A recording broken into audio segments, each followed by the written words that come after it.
Sir नमस्ते, जितेंद्र बोल रहा हूँ मैं फिर से एक बार। आज मैं बॉम्बे के लिए मेरे शिपमेंट के लिए एक इंक्वायरी आई थी, जिसके लिए कस्टमर को ये सामान भेजना था। ये दिखा, इस तरफ दिखा, ये एयर डक्टिंग मटेरियल है, एल्यूमिनियम का डक्ट बने हुए हैं।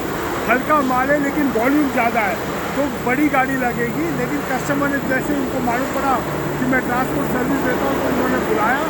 तो अभी माल देख रहा हूँ, तो इसके लिए मैंने गाड़ी अरेंज कर दी। गाड़ी देखो, दोनों गाड़ी आ गई है। वहाँ पे भी एक गाड़ी, ये भी एक गाड़ी है। ट्रांसपोर्ट के लिए, जानकारी के लिए बने रहेगा। ये माल स्पेस ज़्यादा लेता है, लेकिन वजन ये थोड़ा